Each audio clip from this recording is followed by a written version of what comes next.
The College Football Playoff Committee stealing Christmas early. We'll talk about the proverbial Grinch. Before we get there, I'm joined by the one, the only Kyle Henderson. Kyle, how you doing this evening? I'm doing amazing. Ready to talk some college football playoff rankings. It's that time, and we start to look to all the resumes along the teams within the top 8 because, look, we're already in the playoffs. When you talk to Alabama Crimson Tide football players, when you talk to other coaches, everybody knows you're on the elimination list at some point. So you got to win to get in. And there's a lot of scenarios that we can go over. Alabama still at the 8 spot. Georgia now put out the number 1 spot. So I'm amped up, excited to talk about it. Yeah, and I loved hearing that from the team, the recognition weeks ago that, hey, we knew coming off of that Texas loss that it's crunch time. We got to win from here on out, and I think pressure creates diamonds, and we have got to talk about this new list because I think if anybody was in here last week, you're probably going to guess I'm not too happy with the list, and guess what? You'd be correct, and we're going to get into it. I'm going to go ahead, see if I can't share this list with all of you because it is wild in my opinion. Here we go, ladies and gentlemen. We have the top 15 teams pulled up. You have Georgia at number 1, as Kyle stated, followed by Ohio State at 2, Michigan 3, Florida State comes in at 4, followed by Washington 5, Oregon 6, Texas 7, Alabama 8, Missouri 9, Louisville 10. Now, Kyle, there's only one favor the committee did Alabama within this top 10, and that's putting Georgia at number 1. But I'm going to go ahead and run the poll. I'm going to go ahead and ask you, did the committee get it right? Yeah, I think putting Georgia at the number 1 spot was the thing that they should have done to begin with. I mean, this is the 2-time defending champ, and I think what they were looking for from Georgia was another solid win, and that is something that they did get. I mean, you look at their last 2 wins against Missouri and against Ole Miss. Those are quality wins, and the fact that they have Brock Bowers and the way that Carson Beck has been slinging it, I think that this Georgia team is the team that should be number 1, and that is a little bit because of the historic, but also because of how they've been playing. Look, Kirby Smart has his team rolling. They proved that they can win without Brock Bowers. They've just won 2 games that are very notable. I think, Missouri right here is what are they ranked? Number 9, and then Ole Miss number 13. I mean, those are their last 2 games, and they've won those games in convincing fashion. So I think putting them above Ohio State was a thing to do, and I know Ohio State coming off that win against Michigan State was a win that they were supposed to win. Ohio State's wins, their key wins are against Notre Dame and against Penn State. Clearly, Georgia has more marquee victories, so that was the right thing to do, was to put the Georgia Bulldogs at the number 1 spot. And what that does, if you're looking at it from Alabama's perspective, is you look at, okay, look, we already know what we're supposed to do. We're supposed to take care of Chattanooga. We're supposed to take care of Auburn. The Auburn game is going to be very difficult. It's at Jordan-Hare. We all know the elements that go into the Iron Bowl. And then you start to look to that SEC game.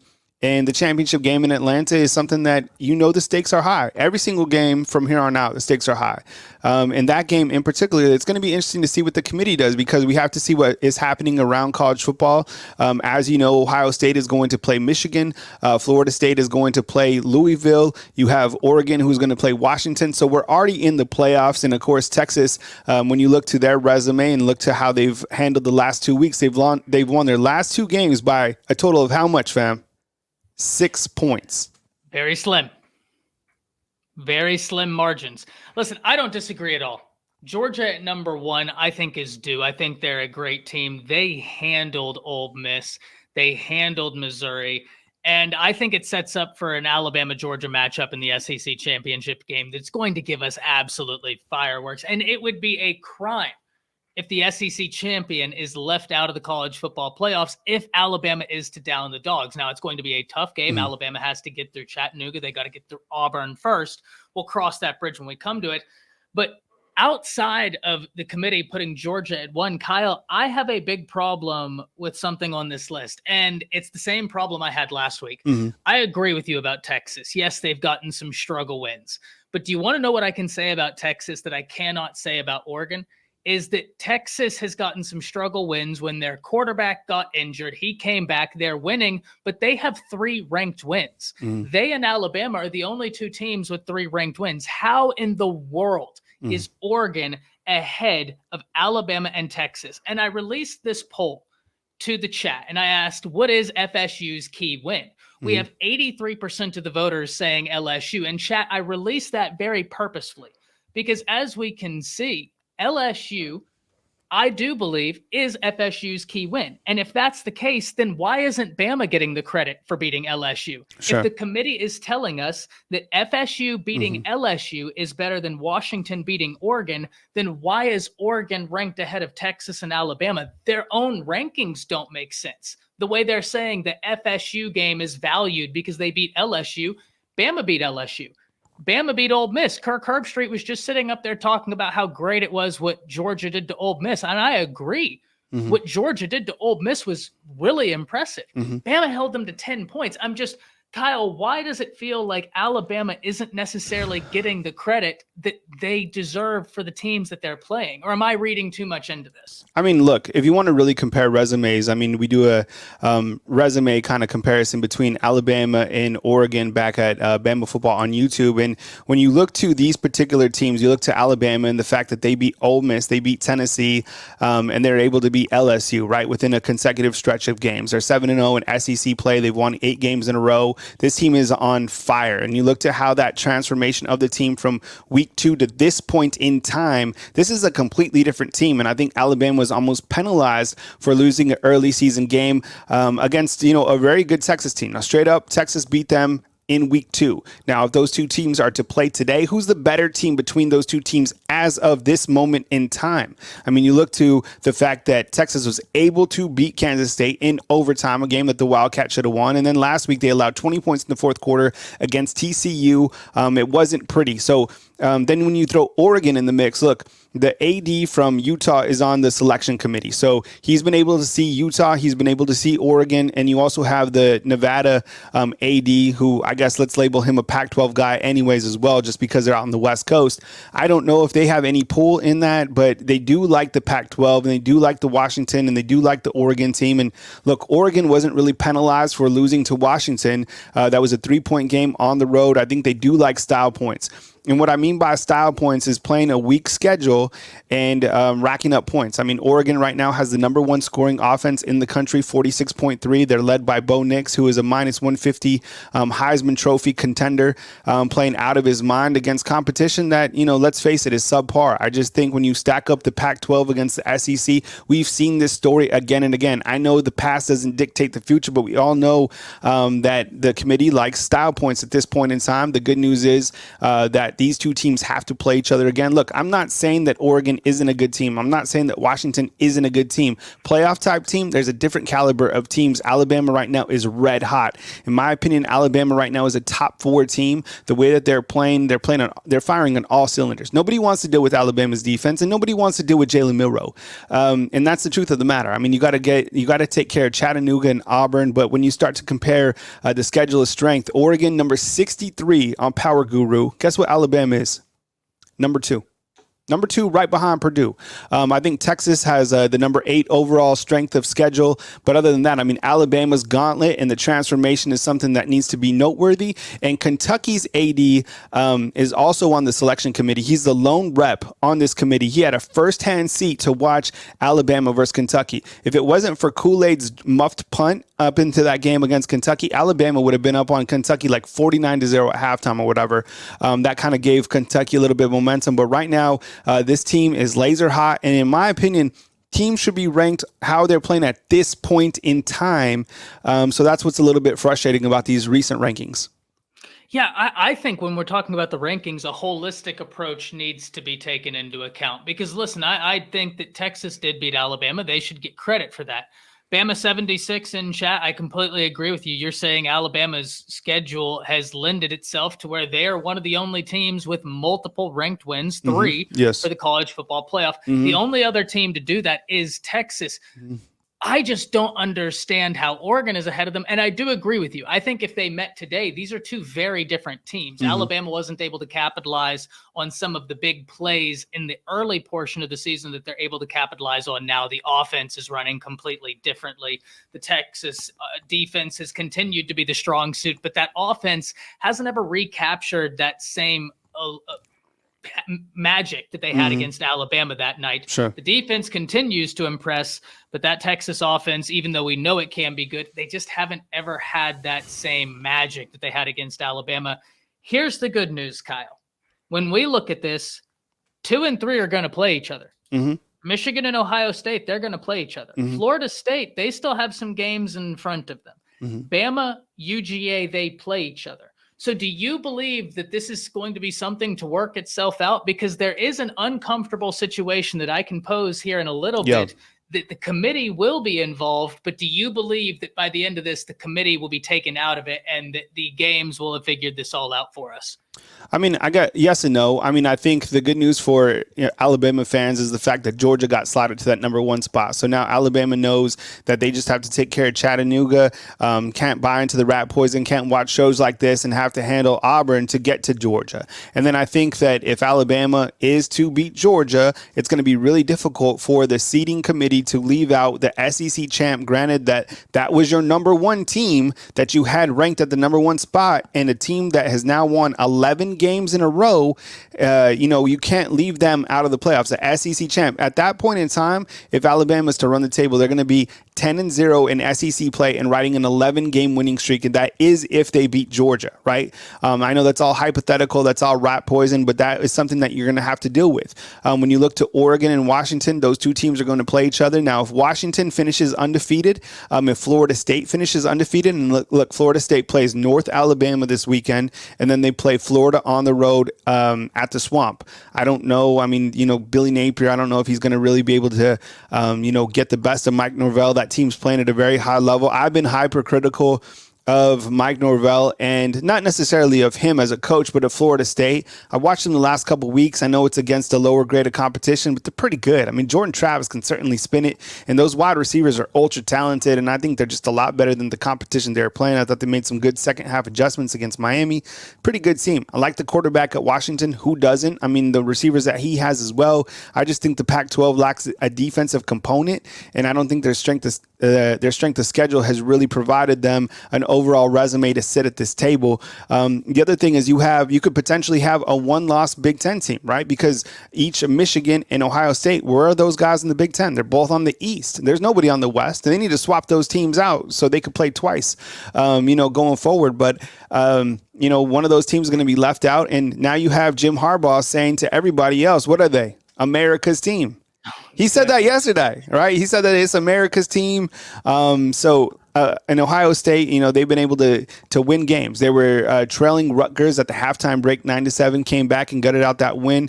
All these teams are going to play. We're going to have that weekend where something happens. This is kind of odd for this weekend. I didn't know this up until this morning, but Oregon State, I think this is right. Help me out in the comment box. Are they still a 2-point favorite against Washington in Corvallis? Is that right? Is that so? I think they are. I think that's -2. Yeah. I'm looking it up right now. Yeah, so as you can see, I mean, those are some games that, everybody has eyeballs on. But, I mean, once again, the top 8, no surprises, all favorite in the games that they're played. We're looking forward to that game between Michigan and Ohio State. A lot's going to be solved. You have to look at kind of Michigan and everything that is going around with them. Right now, they are allegations. But with that said, there's already been some punishments handed to them. I don't think, and listen, this is very important. Listen up. I don't think that the NCAA, that the selection committee is going to be able to make moves fast enough by December 7th or whenever the final rankings is to penalize Michigan. You think they're going to move that fast? No. It's going to be handled next year in some sort of, situation to where they're penalized for 2024. There is nothing that is going to happen to Michigan other than Jim Harbaugh missing these 3 games unless they find something just like a bombshell, which they're not. It's going to be onto next year, but I don't think, Michigan, if they win, they're in. So, and it's going to be hard to not take them if they're just a 1-loss team as well. Same with Georgia. Ty, think about this. Sorry to interrupt you, man, but think about this is if Georgia is to lose to Alabama at that point in time, that'll be their first loss in how many games? Whatever, right? Are you going to leave a 1-loss, 2-time defending champ out of the play? That's going to be a hard team to lose, to leave out as well. It feels dirty. Yeah. It doesn't feel right. Yeah. they'd be close to a 30-game streak at that point if Alabama is to slay that dragon. Back-to-back natties. Kirby has proved himself to be the only other coach that should enter into the conversation next to Nick Saban in terms of, if you're having a team right now, Nick Saban's off the board, who do you take? The answer is Kirby, right? You have Kyle Whittingham. He's a great coach. Mm-hmm. Kirby is separating himself. This is getting to where when I look at this, you talked about how Michigan and Ohio State, they're going to deal with each other. That's mm-hmm. going to be good. I think that you hit the nail on the head with Washington as well. I didn't realize that they were a dog to Oregon State. Yeah. We also have to realize that defense is a little bit susceptible, and Oregon State, they can spin the ball. DJU has been much better over there. Mm-hmm. But I wanted to talk what you said about the NCAA as it pertains to Michigan, because I've only seen the NCAA move its feet quickly one time. And it was 2 years ago after the NCAA versus Alston case hit the Supreme Court, and Justice Kavanaugh looked at the NCAA and stated, your entire antitrust structure is in violation of the Constitution, and you cannot basically not pay your workers on the theory that you don't have to pay your workers. Mm-hmm. I don't know if you realize this, Kyle, but 10 days later, all of a sudden they figured out how to do NIL. It was 10 days after NCAA versus Alston came out, and that's all of a sudden so the NCAA is not going to do anything unless they're acting in self-interest, and even then they're going to do it poorly. That's neither here nor there, but I completely agree with you. There is a way in which this sorts itself all out. The only thing that makes me uncomfortable is if Alabama, let's say they beat UGA. So the SEC champ is sitting there with one loss. Mm-hmm. Let's say Ohio State continues on. So you got Ohio State in, you have Florida State in. Let's say Texas wins. You have Texas because the committee already says they're giving them that 1-to-1 head up. What if Washington wins out and loses to Oregon in the Pac-12 championship? Who gets in? Oregon beating Washington or Georgia losing to Alabama? I know who I would put in because it's a slap in the face that Alabama isn't already ahead of Oregon. But ladies and gentlemen, this is why I make such a big deal out of it. Because there is a scenario in which the rankings as they pertain right now could matter, and it makes no sense. Talk to me about that scenario, Kyle. Well, I mean, wasn't the scenario last year tied to where TCU lost their conference championship game and still got in, right? Isn't that the way it went down? Yeah. I mean, could you imagine? Can you imagine that? Can you imagine if Alabama goes this entire distance of this journey and they're able to slay the Bulldog, and then you're left with the one-loss Georgia team that's still, just based on the quality and what they've done the last couple of years or whatever, they're able to still make the playoff. That happened last year. This is the type of world that we live in. There's people that go into this room and they decide the fate of these teams. It's really a travesty to the sport, to be honest. It's not done. It stinks. Did you know that the Michigan athletic director is on the committee? Right. And I get it. He can't, participate in some this, that, or the other. But I mean, still, it stinks. I think if you get into a situation where you have these one-loss teams, and you have a one-loss Alabama who's the SEC champ, and you have the Pac-12 champ, I would be just be mortified if at that point in time, and Georgia is still ranked number one going into that SEC title game, that Alabama isn't sitting at the top four. I think Florida State is certainly a shoo-in. You got to think the Big 12 team the Big 10 is a shoo-in. And then I guess if Texas can gut out the rest of these wins. Now, look, they have games against Iowa State and Texas Tech. That Texas Tech game could get squirrely, 100%. And then whoever they play in the Big 12 title game, I was kind of high on Oklahoma State, but did you see what happened to them just this last week against Central Florida? It's called Gundying. My goodness, man. It is wild. They lost, 45-3 or something like that. So the Big 12, I'm just, at this point in time in the Big 12, you just expect the unexpected. Pac-12 after dark, we all know what goes down over there. But look, those teams are finding a way to continue to win. I think this year more than ever, all eyes have been on the Pac-12 because of Coach Prime, because of everything that's been going on with the Pac-12 and the Pac-12 dissolving. They have never had more notoriety in college football since, since Reggie Bush, right, was over there. And I think about this, Ty. This is one of the things. I'm talking about Oregon with this. Oregon gained so much momentum fake momentum when they beat Colorado, because there was a point in time in the world of college football. And look, what Coach Prime was able to do in transforming a roster, that was amazing. But I used to cover Colorado. I used to live close to Boulder, so I go to Boulder frequently. And it's a challenging place to win football games at, right? Regardless of who the coach is. They don't have the resources. Amazing what he was able to do anyways. But we all knew that they were going to be more of a pretender than a contender. But people in the world of college football felt that Colorado and Oregon was going to be this crazy game. Vegas didn't. Vegas knew that it was going to be ugly. Oregon got propelled from winning that game, and that was kind of like a secret kind of bump up for them. And then the fact that they did play Washington close, and Dan Lanning is a guy that everybody does like. And Bo Nix is really playing out of his mind. But overall, I think strength of schedule, they just don't have it when you compare it to what Alabama has done in this gauntlet of the SEC schedule. And considering the transformation of Alabama overall, I mean, has just been really remarkable. And the job by Coach Saban, this is one of the rare times where he's up for the Coach of the Year award, when he's really having to be coaching. His eye is bloodshot red. It's about to pop out of his, face. I mean, Jalen Milroe, look at him up for, quarterback of the year award, when there were so many people that felt that he was never going to be able to throw the football. Talk about the transformation. This season has been remarkable on all fronts, and it's built on defense. The one thing that has been consistent with Alabama has been the defense. The defensive adjustments for Alabama in the second half, if you look over their entire second half, have been remarkable. And look who they've went against, okay? Let's talk about this real quick. They went against, who's the coach of Texas? Steve Sarkisian, one of the best offensive minds in college football, okay? Then they went against Ole Miss. Who's the coach over there? Another genius play caller. Right? Lane Kiffin, who's, by the way, has outgrown Ole Miss. He's outgrown it. His two losses are to Georgia, Alabama, Texas A&M. Call Lane Kiffin. Call him up. I know everybody wants him at Alabama, but right now, if they call him and offer $100 million, how can you turn it down? Okay, they also went against Texas A&M's wide receivers. Those wide receivers were ultra talented.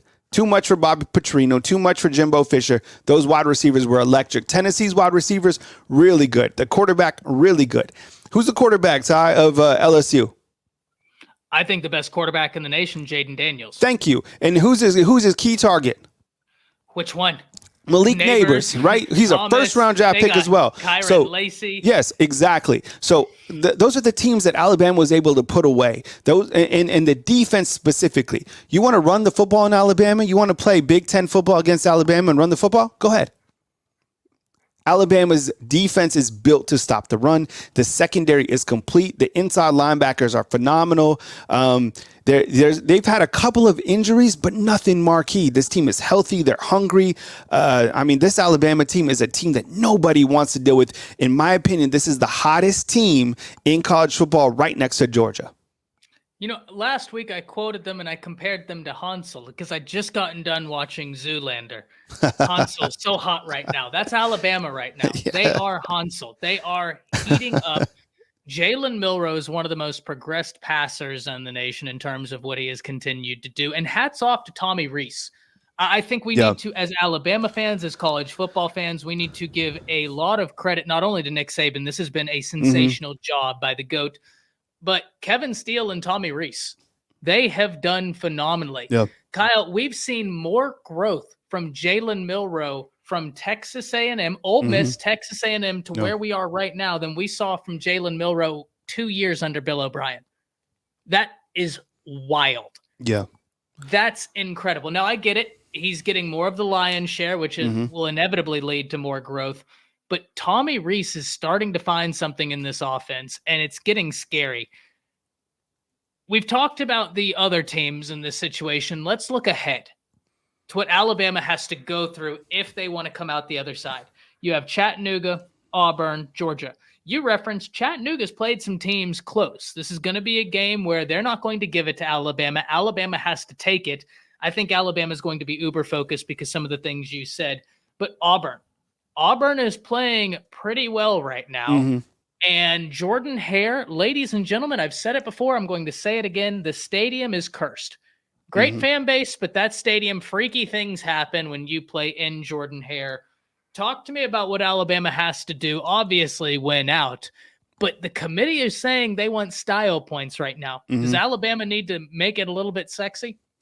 Yeah, probably so. I think that, any sort of, first half slip up, or when you're not showing that you can't put together 4 quarters of play, is certainly going to hurt you at this point of the season. And I think that I would assume that the committee members know the importance and the challenges that take place at a game like the Iron Bowl, because there's so much that goes into that particular game. Look, when I first moved to Tuscaloosa, I didn't know about the Iron Bowl, and I went to down to the Iron Bowl. I tell the story often down at Jordan-Hare. And Alabama was straight rolling. They were undefeated. They were led by Jalen Hurts.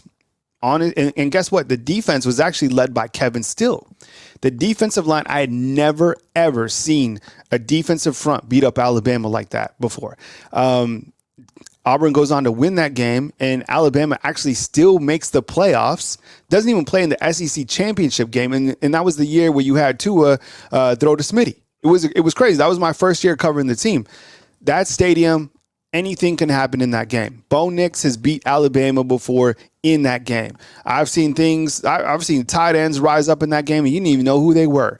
Remember, that was a game where Mac Jones' tooth got chipped out. I mean, Auburn's a hard-hitting team. Auburn is playing at the right time. They're peaking at the right time, I guess. And if they want to salvage this season or whatever, what better chance to do it than to derail their in-state rival in Alabama? Hugh Freeze, you know how many times he's beat Nick Saban? He's beat him twice. How many coaches around college football can say that? Maybe Gus Malzahn, and maybe there might be somebody else, but Hugh Freeze has beat Nick Saban twice. He did it when he was at Ole Miss, and those games had a ton of points on the board. Against Arkansas in this last game, Hugh Freeze said that they could have scored whatever they wanted against Arkansas, whatever they wanted. He said that they had to dial it back. This is a team that is going to be dangerous. They're going to present a lot of challenges for Alabama just because it's that type of a game. With that said, Alabama, knows what's at stake, and they're going to have to rise up to that game. They're going to have to rise up. They're already in the playoffs. We're already in the playoffs right now. And another key point is that when Georgia, the number 1 team in college football, when they went down to Jordan-Hare this year, what was the score early in the game? It was 10-0 Auburn. Auburn was winning that game until Brock Bowers in the third quarter put it into 4-wheel drive and he caught like 17 passes or whatever. So it's going to be a difficult game. Hugh Freeze has beat Nick Saban before. Everybody knows what's at stake in that type of a game, and all eyes will be on that 2:30 kick on CBS. I was really hoping heading into this year, if a situation like this, Auburn would be a bit better. Maybe that Auburn would be ranked. It didn't work out. And that was a real big hope. But I always hope Auburn's ranked. That way when Alabama gets that win, we get to say we beat a ranked Auburn. To your point, though, not only is Alabama playing in an environment which has been hostile, right? Alabama has lost at Jordan-Hare with teams that have looked unbeatable. Yeah. But they've also lost to Hugh Freeze multiple times. This is going to be a fantastic recipe. If you're a college football fan, tune into the Iron Bowl. Easily one of the best games every single year, regardless of how each team is playing, and that's what makes it a rivalry. It's one of those games where toss all conventional wisdom out the window. You just got to go out there and play. I think the mindset you have continued to allude to is the mindset that will lead Alabama to a successful outing against Auburn. And that's the recognition that every single time they take the field, it's a playoff game. Every single time. No. I think they're going to get the style points against Chattanooga. I think they continue it and look to get those style points against Auburn. And when we look way, way ahead to Georgia, this is such an interesting matchup because defensively, the two teams, schematically at least, mirror each other a little bit. But Kyle, what's the one truth we know about if you're going to beat a Nick Saban or that type of scheme defense, you better be able to test them deep. Yes. You better be able to keep them honest. Just so happens that Alabama has a quarterback that's hitting the deep shot, rivaling the best quarterbacks in the nation, and is developing every week. That game is going to provide fireworks. And I find it impossible to believe that if Alabama walks into Mercedes-Benz Stadium and downs the number 1 team in the nation, they don't get in. But nonetheless, here we are, and more shocking things have happened. How do you like Alabama's matchup looking way too far ahead to Georgia? Look, in a big time players step up in big time games, and I think in the beginning of this season, this team was more sophomoric, and the reason I say that is because of the players on the offensive side were mostly sophomores, right? Jalen Milroe, he's a sophomore. Isaiah Bond, he's a sophomore. Jam Miller, he's a sophomore. Kendrick Law, he's a sophomore. Tyler Booker, he's a sophomore. Caden Proctor, he's a freshman. Amari Niblack, he's a sophomore. Should I go on? I'm not making excuses, but there's a reason that the word sophomoric exists, right? It's not a complete team. It's not where you want to go. I think during this point in time, those guys are starting to play more like juniors. And I think the fact is that we saw against the LSU game is that Tommy Rees has, unleashed Jalen Milroe, and he's not afraid to do that. And I think that's the scariest thing in all of college football. He's the most dangerous player in college football. You have to, I know there's a lot of people that don't want to admit that, but he is. He's 6'2", he's 230 pounds. He was clocked at 20 miles an hour running the football, and he can be faster than that. You saw the imposing will that he could provide to, the players against LSU. He can completely take over a game 100%. He actually willed them back in week 2 to take the lead against Texas. He threw 2 costly interceptions on that, but you see how he has transformed. The defense is really good, and the teams that have beaten Alabama historically, let's just take the teams that beat them in the last 3 games, right? Texas, LSU, and Tennessee. What were those teams able to do? They were able to beat Alabama over the top. They had really good quarterbacks. Carson Beck is playing at a very good level, and he's going to challenge Alabama's secondary. With that said, Georgia can also run the football. As I said earlier, it's tough to run the football against Alabama, so it's going to be a heavyweight fight. Nick Saban said going into that game against LSU, look, these are heavyweight matchups. They're going to get theirs. We're going to get ours, and it's who can continue to sustain that consistent level of football that's going to win that game. And you have to have big time players step up. Turnovers are going to be a major factor. Special teams are going to be a major factor. Talked to Will Reichert today at the University of Alabama, asked him about those 2 kicks that he missed. And he said, as soon as I missed hit those kicks, I knew I missed them. He said he kind of went into, the process of what goes into his kicking and said that his hip was out, whatever. Regardless of that, he is the best field goal kicker in the country. So you have to rely on all the weapons. And you know who you haven't talked enough about, and I'm not saying Utah, but the world of college football, is James Burnip, their punter. He's been able to flip the field, and when you can flip the field in those type of games and play field of position, I think that's huge. And he's another added weapon. So Alabama on all fronts are really good. I still would like to see somebody else returning punts. I know that's kind of a heated topic. Maybe they'll get Isaiah Bond, an opportunity at some point down the road. Yeah, that's the one area whenever we were just talking about this, the improvement from Kentucky, which we'll dive into Kentucky whenever we meet again on Thursday afternoon, right here on the Bleacher Report app. If you were wondering when you could see Kyle and I coming back at you with more Alabama football news. That was the only thing I could think of, is just the special teams, particularly punt return. It's got to be better, both fielding the punts, blocking, all of that. And you're right. I don't think myself or the average Alabama nor college football fan is giving Burnip the credit he deserves, because playing that possession game and where you can pin your opponent, that's huge. Now, I told you this last week. I said it again. It's awesome you got to talk to Will Reichert. He knew that he missed those field goals as soon as he kicked them. Well, I knew the second he missed them that Bama was back, baby. Bama was you back. said that. It was time to dominate. Yeah, that's what I knew. And I hope that domination continues. Ladies and gentlemen, we have gone over the college football playoff rankings. We have talked about what Alabama must do going forward. Thursday, once again, Kyle and I will be back. We will go over what we saw against Kentucky. We will talk about what we need to see against Chattanooga. I know you might think that's a sleepy game. Do not sleep. Alabama must go out and take a win. They need style points per the committee. Let's talk about style points. We're going to have all you can take then. Kyle, before we get out of here, any final words? On Thursday, we are going to ask you this question, okay? Who is going to be the 3rd quarterback to play? There's some rap. All right, fam. What's up? What's up? I appreciate you guys watching Ty and I. He does such a great job, and you can catch him at Around the Sports Table, one of the up and comers on the YouTube platform. How's everybody doing today? You guys off to a great start. Today is Wednesday, November 15th. Got a good workout in this morning, feeling amazing. Really grateful for you guys watching that show.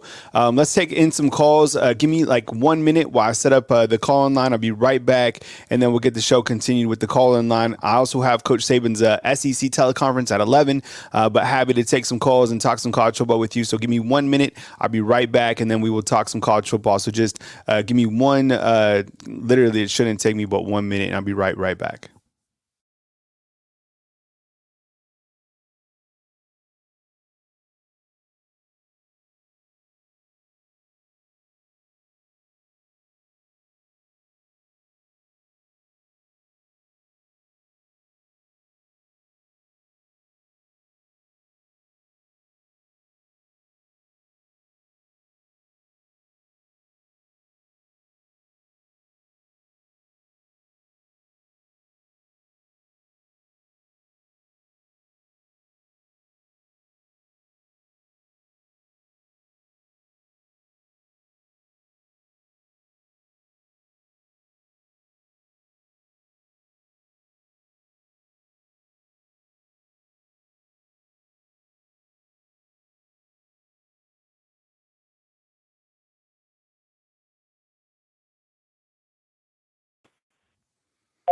All right, fam. What's up? I appreciate you guys hanging on tight. Let's go right to the phone lines. We'll do a 601, but the call-in line is open. I'll put the call-in line at the bottom of the screen. I'll throw in some more graphics. I've just completed Washington's resume for us to look at yesterday. We looked at Oregon's. We looked at Alabama's. We looked at Texas. I've updated Alabama based off the teams that they have beat in the updated college football rankings. So with that said, let's go to the phone lines, and we have 601. Hey, thanks for joining us today. Who am I on the line with, and where are you calling in from? Hey, good morning, Kai. It's Jay from Pensacola. How are you? Hey, what's up, Jay? I appreciate it, man. Thank you very much for joining me today, man. What's on your mind, man? Go ahead. Fire away. In the state I don't like going to, New Jersey, but that's beside the point. I was pleased how you played with against Kentucky. I was very pleased, and I want to see. And I agree with the guy you was on. I agree when Rocky missed the whole punt, missed the whole field goal. I knew Alabama was back. I agree. I agree with that 100%. Like, because if it means taking away the field goals, I'll take it. I want all of it, but if it means taking away, I'll take it. I'll take no field goals over touchdown any day. But like the whole play, I think everybody. I gotta say, seeing back-to-back complete performances. And Greg McElroy said it best. He like this team is dangerous, and nobody wants to play this team. Yeah. And I said that too. I mean, I've said that. I think I said that a couple of weeks ago. Is that I think a lot of people have a hard time saying that this is the hottest team in college football because they're so fixated on the fact that this team lost way back in week 2. I mean, I asked Coach Saban, I asked Will Riker about the transformation of this team from week 2 up to this point in time, and that's why I keep harping on the fact that teams should be ranked based on how they're playing as of today, November 15th, 2023. Let me ask you a question inside the comment box, okay? Look. If you look to the last 2 games that the last 2 teams have played, right? Like, so let's just take Alabama versus Texas, okay? The last 2 games that Alabama has played against LSU and Kentucky. Look at how they have played in those particular games. In a marquee stage, huge stage against LSU, they're able to take care of business and come out with the victory at home. Then they're able to go to Kentucky and play another 4 quarters of football. You look to the other, and that game could have been way worse than what it was. And then you look to Texas, for example. You had Kansas State. That game was in Austin, like at their house, goes into overtime. They should have lost that game. And then they go to Dallas-Fort Worth and they play TCU, and they allow 20 points in the fourth quarter, and they only win that game by 3 points as well. So Texas, their last 2 games, they've only won by a combined 6 points. Where you look to Alabama, the way that they are trending, I mean, these are 2 different teams that are playing at completely different levels at this point in time. You look to, you could even throw in the Pac-12 schools. I mean, look, they were, you had Oregon that was fighting up with USC. You had Washington who was fighting with Utah. So, and I get it, those are above average teams.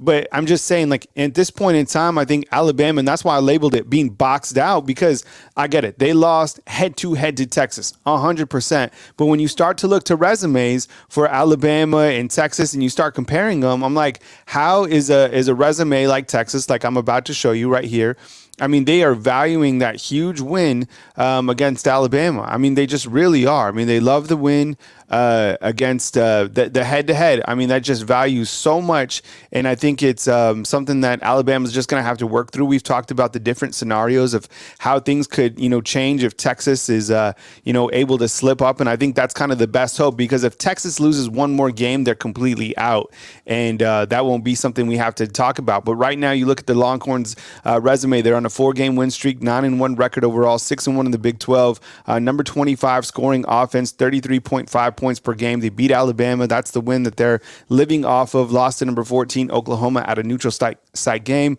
Won their last 2 games by 6 points, number 18 overall defense. Now they do have a tough strength of schedule.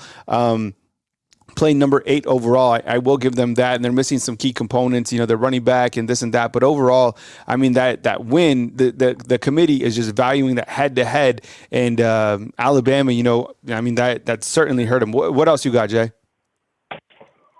I agree. I agree with what you said, and I feel like I was in door 6. Yeah, the paperwork. I'm sorry. I'm You're good, trying Jay. to get unloaded. Yep. I feel like the roles have been reversed. How Alabama playing at the beginning of the season versus how Alabama playing now. How Texas was playing unstoppable at the beginning of the season. Well, I wouldn't say unstoppable. They were playing pretty good, and now they're playing cracky. Yeah, So that's what I'm saying. I mean, you got to rank the teams based off where they're at now. But Jay, I'll let you get back to doing that dump, man. I appreciate you joining us, man. Catch up with us tomorrow or the next day. Be safe on the road, all right? All right, thank you, man. Have a good day. All right, man. See you, man. Yeah, Roll Tide. That's Jay out in Pensacola, always on the road, man. We appreciate him and hope that he's safe on the road. We got a 919 and 832. Let's do 911. Let's do 911 right now. Let's do the 919 right now. Hey, what's up? You're on the line with Kyle Henderson. Who am I on the line with, and where are you calling in from? Kyle, what's going on, man? It's G. Hey, what's up, G? I appreciate you calling in, man. What's on your mind, man? Welcome to the show. Hey, what's going on, man? Hey, I've been watching you guys. Like, all y'all are kind of like one big conglomerate family right now. The Final Whistle, Bama Standard, you and Stephen A., you and Ty. So, I think I'm hearing a lot of Bama perspectives. Like the last caller just said, like, we're playing our best ball now, and a lot of teams started out playing their best ball. And if you're really this, like, okay, I hate to say it, but let's be honest, let's be fair to every team and to the committee. The committee is doing the best they can do, because you can't undermine what someone did, because the current narrative will fit us. Not saying that's what you guys are doing. Everybody's making a case for their team, but we can't knock no one else for starting off hot. And we're supposed to be the University of Alabama, led by Nick Saban, and we started off real ugly, like real ugly. And who's to say they're not penalizing us for who we lose to? Not lose to, but post game USF. Yeah, South Florida. Yep. Yeah, so they could be on our necks for that ugly mess we had going on with them. It's like, I think the way the committee has it, to where win and lose will play itself out. I don't think anybody can keep us out if we beat Georgia. That'll just be crazy, right? This is the thing that so the playoff committee, they send out a transcript, and after each releasing of the rankings, they take calls from the media, right? And what they said yeah. last night was interesting. And this is why I'm kind of harping on this whole Oregon and Texas thing being ahead of Alabama, because they say every single week we go into the rankings with a clean slate. So like just complete clean. Oh. Okay. And this is why I'm harping on it, because, okay. Okay. So if it's exactly, because, okay, if it's a clean slate, then what Alabama just did to LSU and what Alabama just did to Kentucky compared to what Texas just did against Kansas State and against TCU, you're telling me it's a clean slate? No, what that's telling me is that head to head is the biggest factor in the rankings, 1,000,000%. Now, this is what's, and I was talking about this with Ty earlier. This is a crazy scenario, right? What happens if Alabama completely runs the rest of this table? They're able to take care of Chattanooga, Auburn. They even beat Georgia, and Georgia's still undefeated at that time. Could the committee once again for the second time in a row have a SEC champ lose and still put the SEC, the loser of the SEC game inside the playoffs? I mean, they did it last year with TCU. Could they do that again with Georgia? Could you imagine that? Alabama wins out and it's Georgia who still goes in the playoffs. I don't think that would happen, but I mean, they did it last year. I mean, if they got that wild, then I'm expecting Bama Nation to have a little small riots around the nation, because that's yeah, somebody cheating again. Somebody's gonna out cheat Harbaugh if that goes down.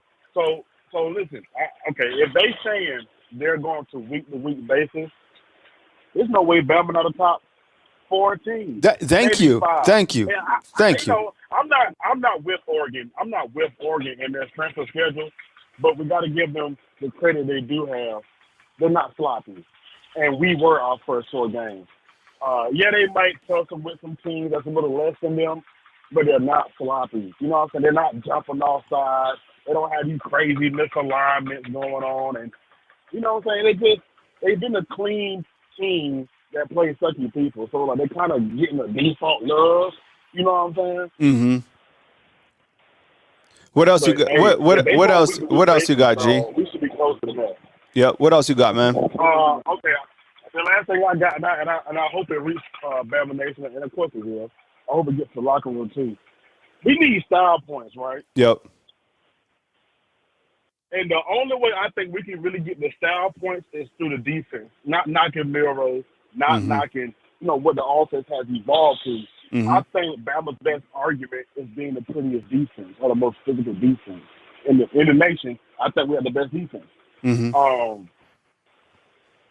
They say we getting Smitty back by next week, Iron Bowl, maybe championship game. Yep. But what the hell are we doing with Trez Marshall, bro? Mm-hmm. What's going on with that? Because he's costing us style points. Mm-hmm. Okay, all right. Let me let you go. Where do you rate Henry To'oTo'o? Like, was he good to you, or was he like, was you on the complaint train? No, I mean, look, so Henry To'oTo'o, the first year that he was here, didn't really like his game. The second year he was serviceable, if anything. I mean, these guys that they have now at the inside linebacker when Deontay Lawson is healthy, I mean, these are the Alabama linebackers that we are accustomed to. This is the standard of college football when you have Deontay Lawson and Jahad Campbell. You have, a couple guys behind them, Trez Marshall, I think he's played well. There's been a couple points where you kind of been like, what's going on there? But for the most part, I mean, those guys are graded out well. These guys are a lot better at the interior linebackers than they have been in the past 2 years. And guess who was the defensive coordinator and was also working with the inside linebackers? That was Pete Golding. I think, a name that we should talk a lot about is Robert Balla. He's the guy who is the inside linebackers coach and a coach that's certainly on a rise, and I think he's done a really good job. But then again, you have some dogs at the inside linebacker. I mean, Deontay Lawson is unbelievable, and so is Jahad. The season Jahad Campbell's been having has been really super impressive. Probably after that Mississippi State game where he had like 14 tackles or whatever, the guy's a baller, man. But, G, I got to get to my next caller, man, but I appreciate you, man. Please call again next time. Appreciate it. All right, man. Take it easy. All right, G calling in. All right, we got Mike and Austin calling up next, and then we have a 318. I appreciate you guys hanging with me this morning. Kyle Henderson of Bama Football on YouTube. It is Wednesday, November 15th. We got Coach Saban's SEC teleconference. You got Coach Saban at 6 p.m. tonight. Look for all the coverage right here at Bama Football on YouTube. Of course, check out the YouTube Shorts. Got a lot of different college football videos posted on there as well, and I appreciate you guys being here this morning, man. Andrew, what's up, man? I appreciate the support inside the comment box. All you guys that are joining me this morning. Gary, I see you inside the comment box as well. Sweet Home Bama 22. Thank you very much. High Power TV, of course, man. We appreciate you guys. All right, back to the phone lines. Mike and Austin, let's do it. Mike, what's up, man? Good morning. Thank you very much for joining us. I appreciate you. Welcome to the show. Good morning, Kyle. Yep, I'm Mike in Austin, but for the next month and a half, I'll be Mike in Alabama because I've come back home to Sweet Home, Alabama for the next month and a half until the first week of January. Then I got to get back to Austin. But and I do have tickets for the big game this weekend. Bama's got their hands full with the Chattanooga Moccasins. So if that ain't anti-rat poison, I don't know what is. I'll do all the anti-rat poison I can do. So, but as far as the playoffs go, Kyle, you know, the thing that you just got to control what you can control. And we already know this, right? Bama's just got to take care of business this weekend, next weekend, and then have to play Georgia. That's a pretty tall order. So Bama's just got to take care of business for things to fall into place. So as far as the playoffs go, it kind of is what it is, where Bama's kind of on the outside looking in. I just hope the committee does not have two spaces already reserved for the Big Ten, because worst case scenario is Michigan loses to Ohio State by 1 point, and then they both get in the playoffs like last year. So I just hope that situation is not going to play out. And whoever loses that Michigan-Ohio State game, even if it's by 1 point, I hope they're the ones that are outside looking in. But and there's still a lot of football left to be played where, you know, a lot of things are still going to fall into place. But bottom line is Bama still has to take care of business. Yep. They got to win this weekend. And then they got to beat Auburn, which is, you know, Auburn's gotten better, man. We got to admit that. And then Georgia. So then we'll see where things fall after that. Yeah, absolutely. And I mean, we're looking at some of these playoff resumes and kind of just going over stuff. Do you mind, Mike, if I throw on Washington's playoff resume and just talk about Washington real quick? Is that cool with you? Okay. Go ahead. Heck yeah. I'm on my phone. I'm not in front of a monitor, but heck yeah. All right. Yeah. Well, I'll read them out. And I have Washington, I have Michigan's, and I have Texas. And I think I have a couple other. I have Oregon as well. All right. So everyone inside the comment box, here is Washington's. And then after this, I'll throw on, I guess, Oregon. We haven't looked at Oregon today. All right. So here's Washington's resume overall. And as you can see, they are on a 10-game win streak. They're 7-0 in Pac-12 play. They beat number 6 Oregon, and these rankings are fresh off the playoff rankings that were released on Tuesday night. They beat number 22 Utah, points per game, which is 5th overall in the country, 41.0. And the reason I'm listing points per game is because I think it's clear that the committee wants style points. And I think this means style points is having, you know, a team that can put up a ton of points. And certainly Washington has proved that, you know, several times this season. This is the concerning part.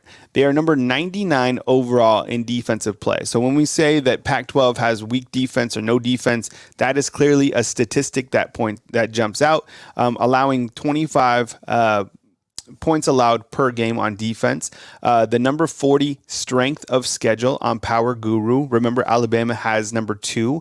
Texas has number 8. The play of Penix at quarterback has been fantastic. The guy is an absolute baller. 3,500 yards, 28 touchdowns, 7 interceptions. Mike, what's your overall take on this Washington team? Pretender, contender? Do you think this team wins out and finishes out undefeated?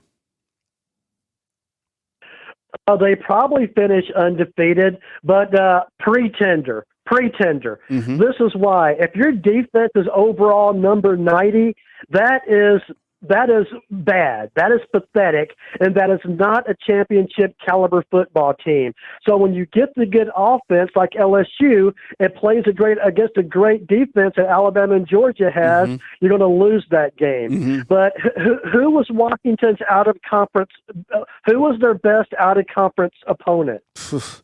I mean, we could look at their schedule as well. I mean, they don't really have, a formidable schedule that they played, in my opinion. I mean, it's not that strong. I mean, I'm going to bring it up here in a second. Let's look at their schedule. Because I think that when we zoom in here, I mean, here are the teams that they beat. Okay, so you have, and I'll make this full screen so everybody can see it. So you have Boise, and they won that game 56-19. Tulsa, 43-10. At Michigan State, everybody's beating up on the Spartans this year. Cal, and then they went into Pac-12 play, as you can see. So at Arizona, 31-24, beat Oregon 36-33. That game against Arizona State, I mean, they should have probably lost that game. They were trailing for a large portion before pulling it out, 15-7. Found a way to win. Them and Stanford, the Cardinal, they were going back and forth to win 42-33.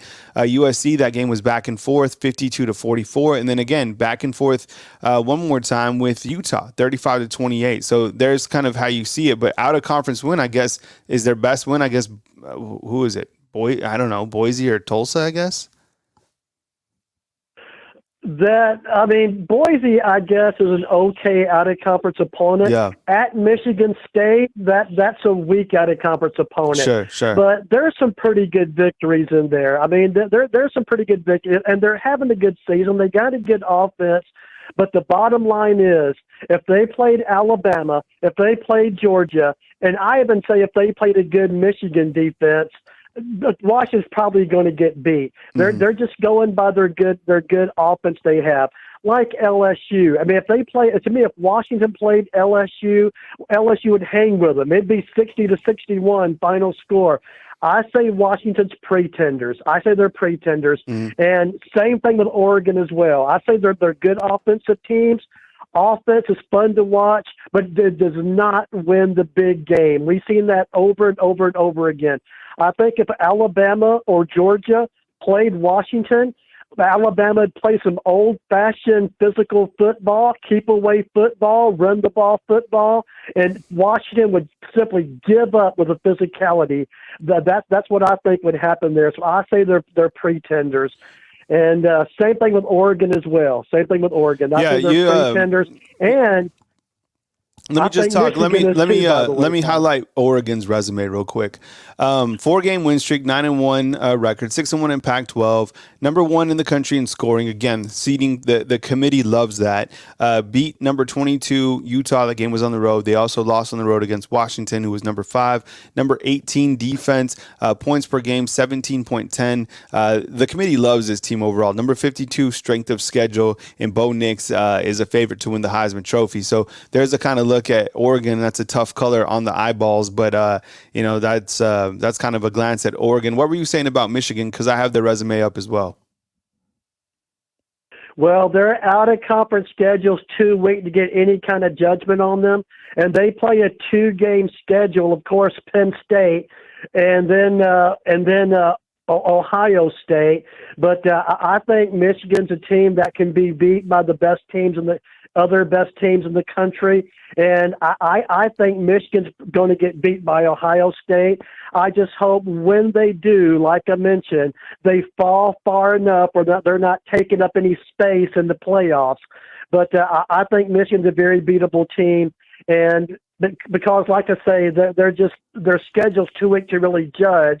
And I think Michigan are also pretenders. Yeah. Now, I think the 3 best teams in the country, Alabama, not in order, but Georgia, Ohio State, Alabama, Florida State, who really knows what they have there. I think Michigan, I think Washington. Texas is a good team too, man. They're a good team. And the reason I say that is because if you look at that Oklahoma game they lost, Texas outplayed them in that game. It beat them in every aspect of the game except the scoreboard. Texas had 3 turnovers in that game that Oklahoma had no turnovers in that game. So if they played again, which they probably will, I think, Texas is probably going to beat them. So Texas is a good team that does have the best win of the season at Alabama. I know it's early on, but still, that's the best win of the season. So they're still to be factored in as well. But like I say, just from this point, Kyle, like I mentioned, Bama has to take care of business. They got to win out. Beating Georgia, that's going to be the tallest order there is. And then we'll see what plays out in the playoffs. I just hope Michigan and Ohio State just don't already have 2 spots reserved in the playoffs. So the committee's got to be fair and open-minded about it, Yeah, looking at Michigan's resume right here, you have a 10-game win streak, number 1 scoring defense in the country, number 10 scoring offense, scoring 39 points per game, points allowed per game 7.05, beat Penn State, number 63 strength of schedule and Power Guru. You have everything that's going on with these allegations. Harbaugh has been suspended for these final 3 games of the season. Still have to play Ohio State. The play of J.J. McCarthy has been impressive. Blake Corum as well at the running back position. So look, that's kind of how things are going. And when the committee was asked about all this stuff happening with Michigan, they said our job is to rank them as a football team. And the win against Penn State, that's a win that they were really happy about. Their assistant coach was crying after the game. Harbaugh, I'm sure you guys saw that he said that this is America's team and that people should get behind this Michigan team. Same thing with the Michigan president. So kind of playing victim in that sense with all that stuff kind of going around them. But that's kind of what the case. Anything else, Mike, that you want to hit on, man, before I get to my next caller? Yeah, real quick, that Michigan, their victim mentality that they're taking, it kind of makes me sick to my stomach, to be honest with you. The video doesn't lie. They're guilty. Another thing about Connor Stallion is this 007 guy they had on payroll. When this whole thing broke with Michigan, he did not cooperate with the Big Ten. He refused to cooperate with the NCAA, and instead he lawyered up. Why did he do that? Because they're guilty as charged. If he was innocent, wouldn't he put everything on the table and clear the university's name, clear his name and such like that? You know what guilty people do, man? They lawyered up, just like what he did right there. And so this whole us against the world, America's team, that's the best belly laugh I've had all week right there. And this victim mentality, it's just insult to injury as far as I can see. But anyway, Kyle, I got tickets to the game this weekend. Are you going to be at the Alabama game this weekend? Yes, I will be at the Alabama game. I'll be up in the media suite. I usually get to, if you guys want to say what's up, I'm usually at the Walk of Champions at the very end of the Walk of Champions, kind of going into the stadium. That's kind of the area where the media is, and you can't miss me. This is what I look like. I'm probably wearing a shirt like this with the blazer. So yeah, come up and say what's up if you're around, Mike, and I would look forward to meeting you for sure. All right, I might do so, Kyle. I might do so. Okay, brother, man, you take care. Have a good day. All right, man, take it easy. All right, thanks, Mike, for calling in. Appreciate it. All right, that was Mike and Austin. We got a 318 and a 910 coming up next on Bama Football on YouTube. Marcel in with the super chat. I appreciate it. As much as we want Bama to be in the playoffs, I don't think this committee has respect for Alabama as much as other top 5 teams. Even if we beat Georgia and Texas, win out, they won't put us in. I mean, look, I do not know what is going to happen if we get down the road and if Alabama is able to beat Georgia head-to-head in a game where Georgia is undefeated and now at that number 1 spot. I think last night the biggest thing from the committee was ranking Georgia at the number 1 spot. I mean, this team has played 2 complete games against 2 really good teams, Missouri and Ole Miss, and I'm starting to think, like, what if Alabama gets to that point and they're able to beat Georgia and it's a super tight game? Do you leave Georgia out or do you still put Georgia into the playoffs? Could you imagine that if Alabama, because at that point, Alabama would have won 11 games in a row. They're undefeated in SEC play. It should be hard to, can you imagine at the end of the day if 2 SEC teams are able to get into the playoffs versus 2 Big Ten teams? Maybe that could happen, right? So you have an undefeated Ohio State, a 1-loss Michigan, 1-loss Georgia, and a 1-loss Alabama. Because honestly, I really think that those it's going to be hard because who's going to be left there standing with an undefeated record? Probably Florida State out of anybody. So Florida State, I think they're in. I mean, who are they going to lose to? North Alabama this weekend? They're going to lose to Florida at the Swamp? I mean, if Billy Napier wants to save his job, honestly, and I know that's kind of tough to talk about, I mean, that's the game to do it, right? Mike Norvell is a name that has certainly been rising. The job that he has done with Florida State has been really impressive to see him continue to transform that Florida State team, because the last time that Alabama and Florida State played, Alabama completely they demolished the program. The program almost like went down a level from FBS. It was crazy. They had the coaching changes, and now they're finally where they think that they are. They got a quarterback who's balling out of control. Those wide receivers are dangerous. That's a good team, and I think they're absolutely going to go undefeated. So who knows what's going to happen? I mean, I'm just glad that this is the last year where these people in the room get to choose, because there's some deserving teams, and Alabama is certainly one of them, playing like the hottest team in the country. With that said, we go right back to the phone lines, and we got a 318. Let's get it. I appreciate you being patient. Who am I on the line with, and where are you calling in from? What's going on, Kyle? It's Hunter. I'm calling out of Austin, but obviously, as you can see, 318, originally from Northeast Louisiana. Yeah, I appreciate it, man. Thank you very much for joining the show, man. Welcome on in, and what's on your mind, man? Take it away. First and foremost, I mean, just looking at the rankings, I mean, with college football this year, I mean, we have chaos in November every year.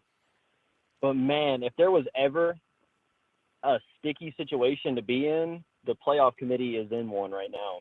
I mean, because if you think about it, what happens if, say, which you mentioned earlier, if either Michigan or Ohio State, which, of course, they're going to have one loss, either Oregon or Washington are going to have to lose another game, and then Alabama wins out, it's such a tricky situation, because you're gonna get into another situation where you're having to wonder, okay, do we take the most deserving teams, or do we take the four best teams? And I don't know what your stance on it is, but after seeing TCU get splattered on live TV last year, and after seeing Oklahoma's showings over the past few years as well, man, I really don't care much about the most deserving teams getting in. Now, I know that might be controversial, but at the end of the day, even if Alabama is left out, I want to see two incredibly competitive games. If that means Alabama is left out, that means Alabama is left out of the rankings entirely. That's fine. I just want to see four really, really strong teams get into the playoff, and if that means Alabama gets in, if that means they stay out, either way. But yeah, I mean, it's a tricky situation. Alabama still has a lot on their plate. I mean, I'm thankful that the Iron Bowl is at least starts during the daytime, because, man, if there was ever a land of sorcery, it would be Jordan Hare at nighttime. Yep. For the Iron Bowl. It's always tricky. I mean, I've been watching Bama football. I'm 23 now. I've been watching them since I was about 7 years old.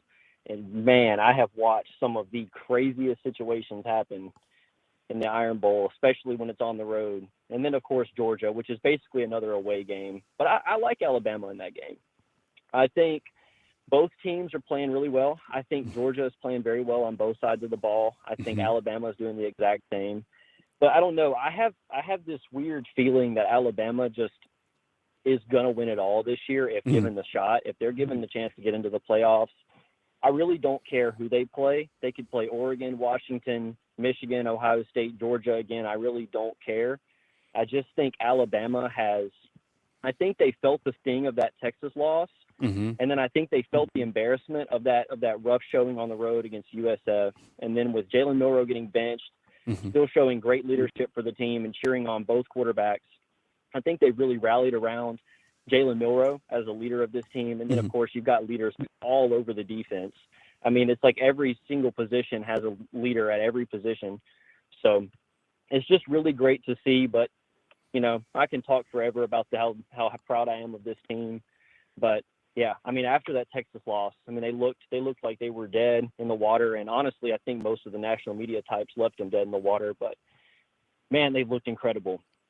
Yeah, and that's a bad aftertaste that has lasted months, because I think in some eyes that really haven't followed kind of the heartbeat of the team like we have. I mean, I'm here in Tuscaloosa. I have seen the attitude change. I have seen these guys transform their overall mentality. I mean, after that game against Texas, to watch Dallas Turner get up on the podium that Monday and not want to be there and was just completely withdrawn and completely hurt from that game, to where these guys are now and how they're locked in, laser focused, how they know that one game is an elimination game, and overall just how they have been playing overall. I mean, look at against Kentucky, look at against LSU, and I get it. I mean, it's it's an overall type assessment, but this team isn't deserving. This team is one of the best 4 teams right now.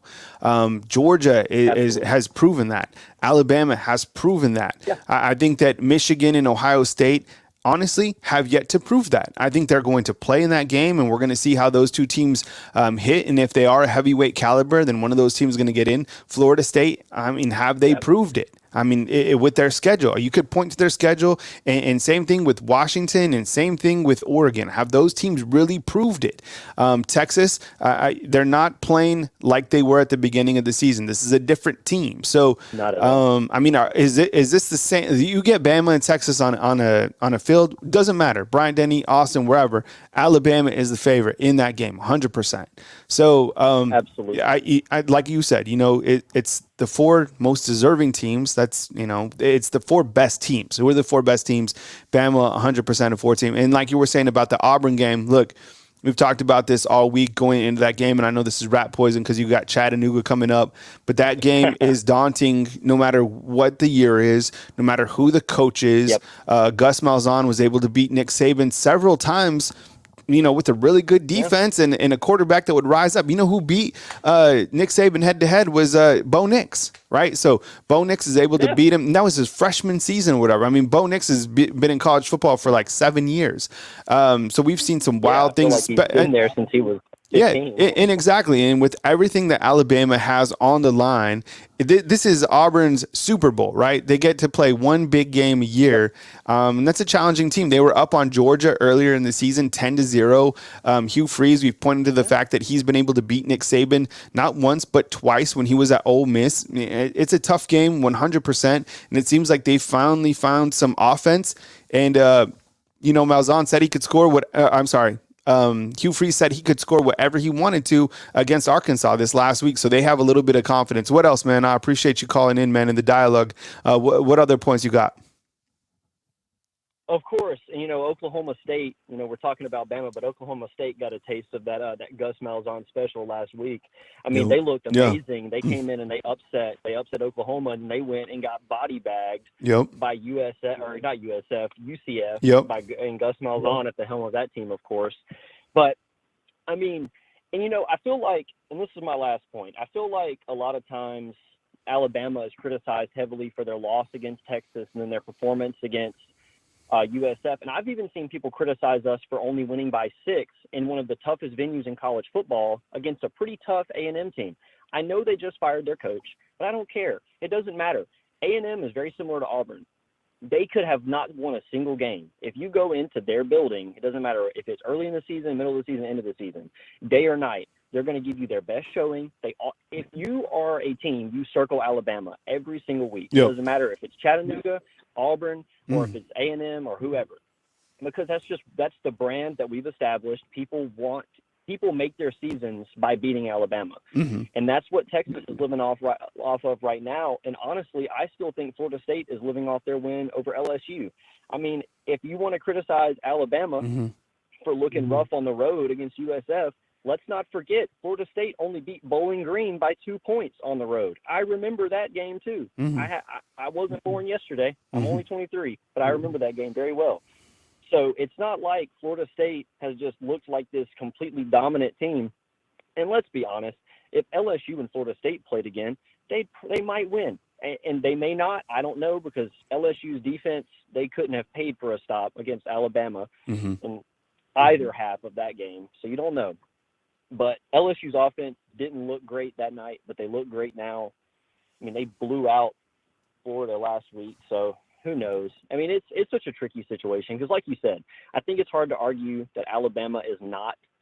I think it's hard to argue against the fact that Alabama is one of the best 4 teams in the country right now. Yeah. And I think the main talking heads who don't want Alabama to be in the playoffs just don't want them to be in because they know they're going to compete hard and likely win and make it to the national championship. And then once they get there, they'll likely win the national title. I think we've gotten to a point now. I mean, everybody talks about Bama fatigue, but it's real. I mean, you get tired of seeing the same team win. It's like in baseball. Mm-hmm. And if you grew up in the early 2000s, you hated the Yankees. You hated the Red Sox. You hated the teams that won all the time. Now you hate the Dodgers. They win a lot, but you hate Alabama for the same reason.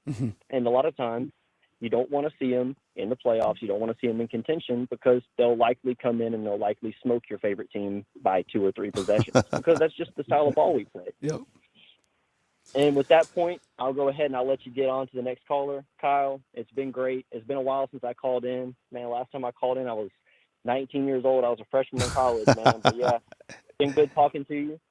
And, hey, appreciate what you do. It's great to have somebody like this who speaks objectively about Alabama football and doesn't seem to always want to leave them out there in the desert and bury them somewhere where we can't find them. So, yeah, I appreciate you. I appreciate you hosting this show. It's always great to give the fans the opportunity to call in and talk. But, yeah, you have a great one, Kyle. Thank you. All right, man. Take it easy. I appreciate it.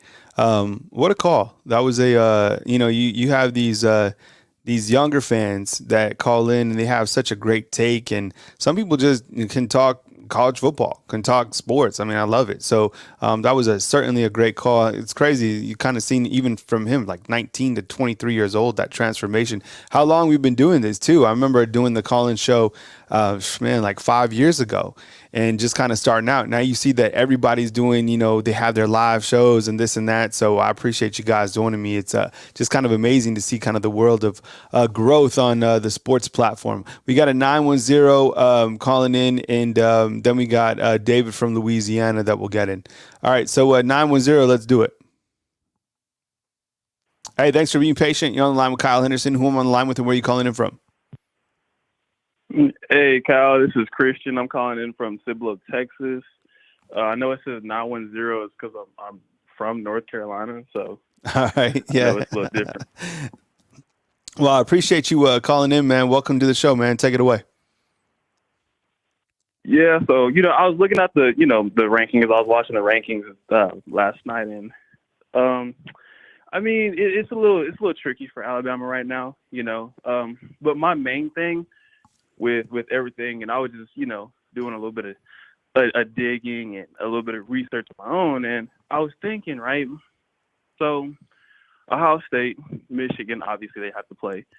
The winner of that game goes on to the Big Ten championship, and the loser of that game, well, they're idle of that week, right? So you just keep that in mind, okay? Okay. Alabama, obviously we're number 8, right? Because Texas is, they're in front of us. They beat us or whatever. So, you can't per se jump Texas right now because Texas has the best win out of all the one-loss teams, and that's including Oregon and Alabama. Texas has the better win. They went to Bryant-Denny Stadium. They won. They beat us fair and square. 10-point game. Okay. Now, with that being said, I don't see where Oregon should be number 6, considering their strength of schedule. I understand if they want to go off of the eye test, which is fine. Oregon seems like the more complete team, but if we go back over the years, where does Bo Nix come from? The SEC, right? So Bo Nix has a track record when he plays SEC teams to fold. We saw that the year prior where they played Georgia. They got spanked. We saw that when he was at Auburn. He got spanked by the SEC West. See what I'm saying? So they want to give Oregon and they want to give everybody a clean slate per week, as what they said. That's fine. The thing is, for Alabama to move up, I believe Alabama has to beat somebody, a.k.a. Georgia, which we pray stays undefeated until they play Alabama in the SEC championship, because that win will not only forgive Alabama for that loss to Texas early in the season, but now Alabama has the best win out of all one-loss teams. They beat a Georgia team who's on a 30-game win streak in the championship game, which brings me to Michigan, Ohio State. The winner's going to go on, win the Big Ten. Cool, they're in. Mm-hmm. But that loser, not only will they enter that final week on a one-game losing streak, but they also aren't a conference winner, so they shouldn't get in. Mm-hmm. So that win against Georgia will not only help Alabama out, because the team that's in front of them, if Texas goes on and wins the Big 12, cool.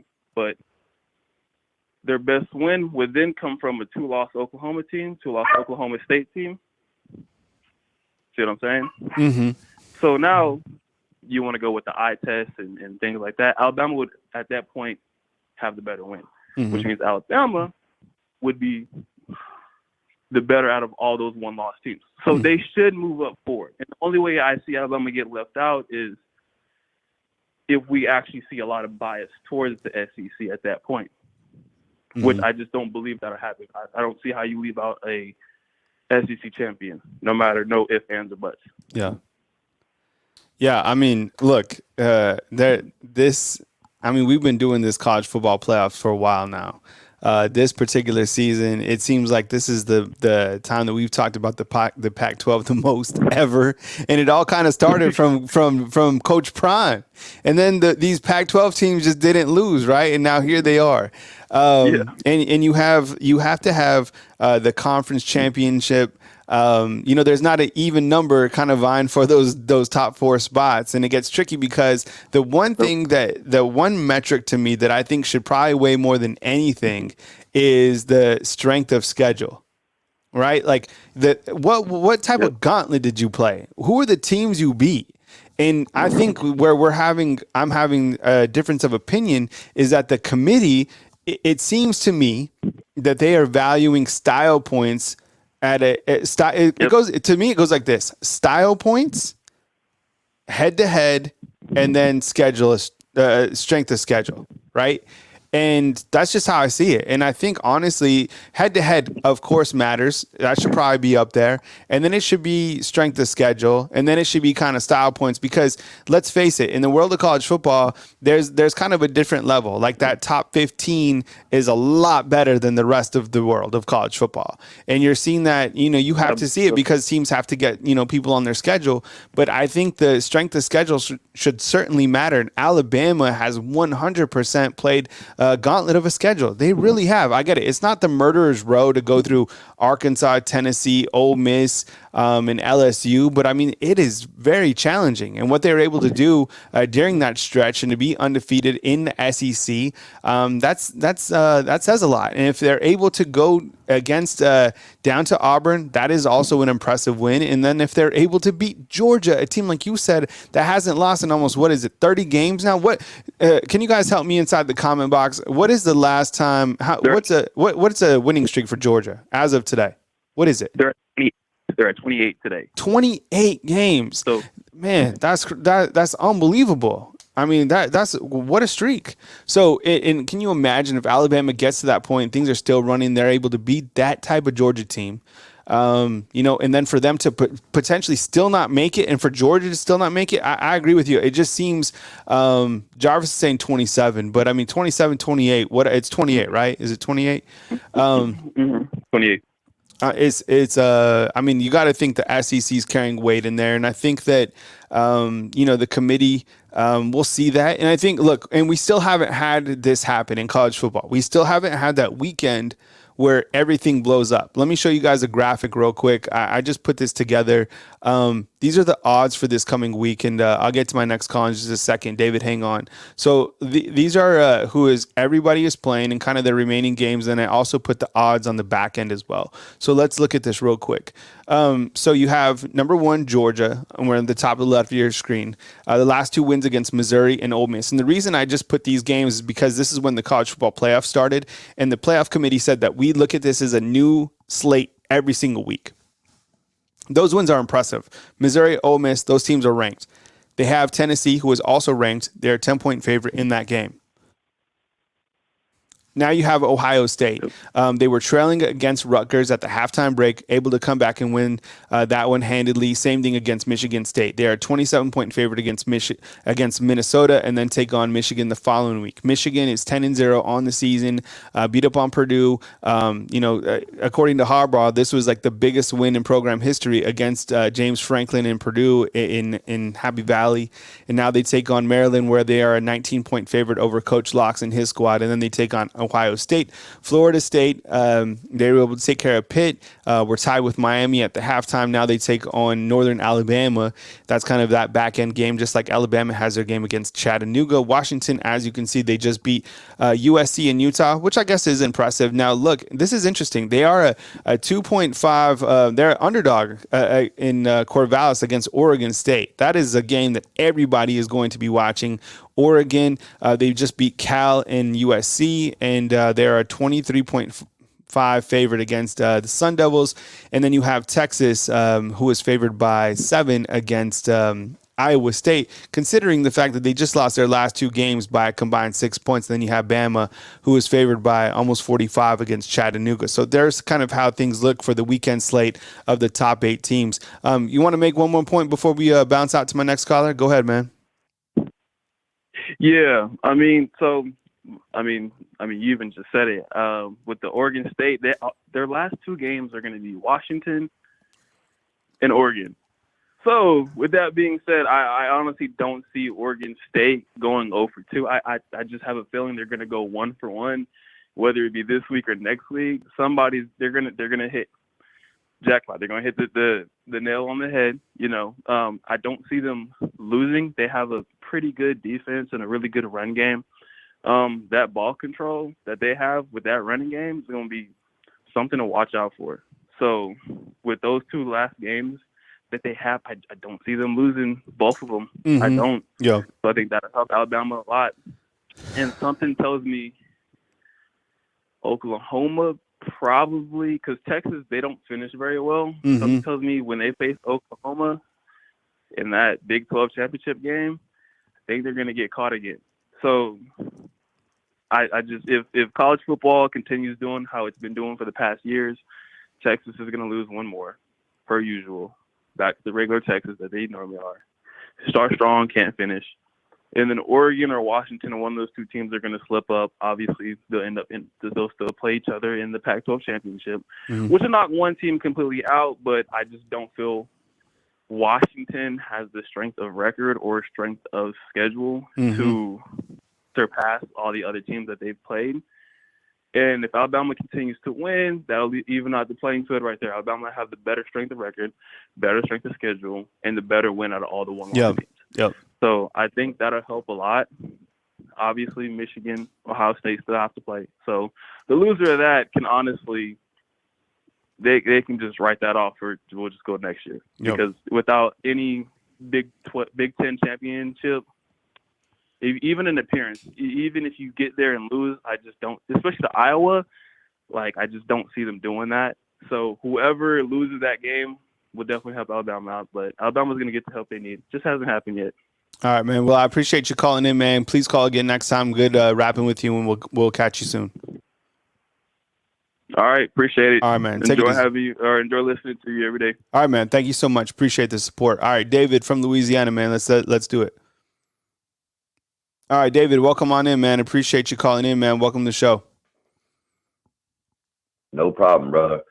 Good thing about being the owner of your own business, you can call when you want to. I just had to get everybody lined out this morning and get everything going, and then got to go pay about $12,000 in equipment notes and stuff like that. I pay about $10,000 to $12,000 a month just on equipment that I own. So yeah, I stay broke a lot. It's an expensive world. Look, I live right next to a Publix grocery store, okay, and I have 2 kids. And I mean, if you have a Publix, I don't prefer to go to Publix. It's just it's right there. But we have in Tuscaloosa, we have Publix, Winn-Dixie, and Piggly Wiggly, and then we have Fresh Market. Look, it seems to me that Winn-Dixie is, that seems to be fine. But what I've been doing is I've actually been going to Sam's Club and I've been loading up. So I have, and I can strategically kind of plan for the week, whatever. It's an expensive world that we live in. So I appreciate you guys' support. This is my full-time job. I know you have yours as well. But today we're talking college football like we do every single day at 9 a.m. Central Time right here on Bama Football on YouTube. So David, the playoff rankings were just released. What's your take on how things are shaking out right now? And how big was it for Georgia to be put back at that number 1 spot when you look way down the road at the SEC championship game? Well, the way I look at it is Georgia, and I don't like Georgia at all, deserve to be number 1, especially how they dismantled Ole Miss, which we all know Ole Miss don't have a defense worth a flip. So they deserve to be the number 1 team in the nation as of right now. The eye candy, that's one thing, but my scenario is what if, now it's just a what if, Michigan beats Ohio State by 3 points whenever they play each other, and the committee decides to say, well, Ohio State lost by 3 points. That's their first loss of the season. We'll still keep them in the top 4. What if? Just a what if. I think it's going to happen. Or the NCAA, we still got a couple weeks left, and before there's a national championship, says, we got enough evidence that we can actually ban Michigan from playing for a national championship. It's a what if. Nobody knows what could happen. Then they just drop them completely out. Then, everybody trickles up. But, Texas still got to lose another game. I believe that could happen this weekend against Iowa State. FSU could lose to Florida. Florida, you can't sleep on an SEC team. Florida's decent. They're not the greatest team in the world. Washington could lose to Oregon State. Oregon could lose to Oregon State. Oregon State is ranked number 11, I believe, in the college football playoff. Now, what if they beat both of those teams? That they're so highly on, and everybody was saying that LSU could be the first 2-loss team to ever make a college football playoff. And what if the committee decides to say, well, we're just going to jump Oregon State up there? There's all this what ifs. You never know what this committee's going to do. Sure. But, there's always that possibility. But I believe it's going to end up, if they don't ban Michigan and Michigan don't lose no games or whatever, I believe it'll be Michigan. Bama wins out. Bama will be in there. Mizzou could possibly win out and be a 2-loss team if everybody else loses out. You just never know. I don't see how they got 2-loss teams. Louisville's number 10. They only got 1 loss. What if they win out?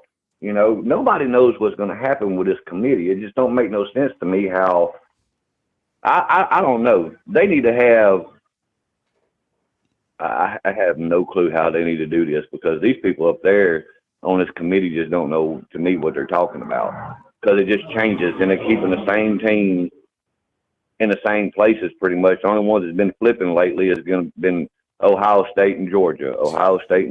Well, this is kind of the concerning thing about it is like the loss for Oregon to Washington didn't really move them anywhere. And that's kind of concerning, because what if, I asked that because what if, you look to Michigan and Ohio State, and where are those two teams? Somebody's got to win that game. Where are those two teams going to fall out to, right? The thing, so here's the thing for everybody that's watching right now.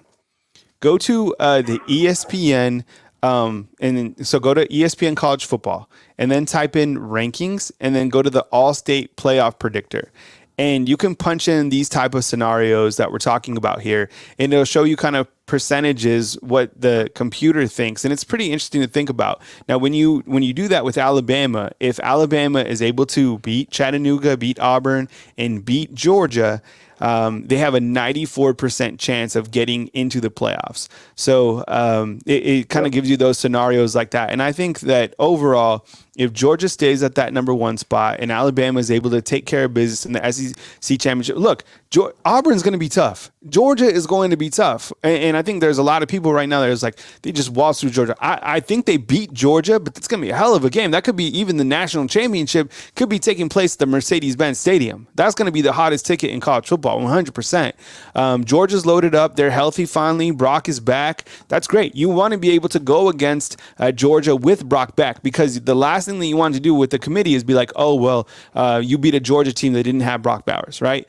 So you want to play them at their best. But overall, I mean, I just find it so unrealistic for the committee to leave out a SEC team. But I mean, if there was a year to do it, it would be a year when you have a Big Ten that's undefeated, a Pac-12 that's undefeated, an ACC that's undefeated, and a team that beat Bama head-to-head, which would be Texas if they're able to run the table and win the Big 12. But like you said, when you look to Texas' schedule, I think they got to slip up. I mean, Texas has to slip up either against Iowa State, Texas Tech, and right now, as of today, they're scheduled to play Oklahoma State. I know Oklahoma State just took it on the chin, but I still feel that the Big 12 can get squirrely.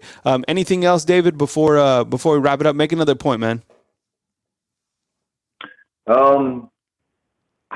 I really don't have another point per se. I just believe that this committee, in my humble opinion, and I know the comment box is going to be like, oh, you don't know what you're talking about. I just feel like they're trying to keep Alabama out, because Alabama has been in the playoffs how many years? You know, I mean, yeah, last year we didn't get in it, you know, and the year before that, blah, blah, blah, whatever. But they're tired of seeing Alabama win, you know, or play in the playoffs, just like Georgia, you know. I mean, I feel like they kind of want Georgia to three-peat just to have, you know, I don't know. This is just a big old mess. Something's got to give.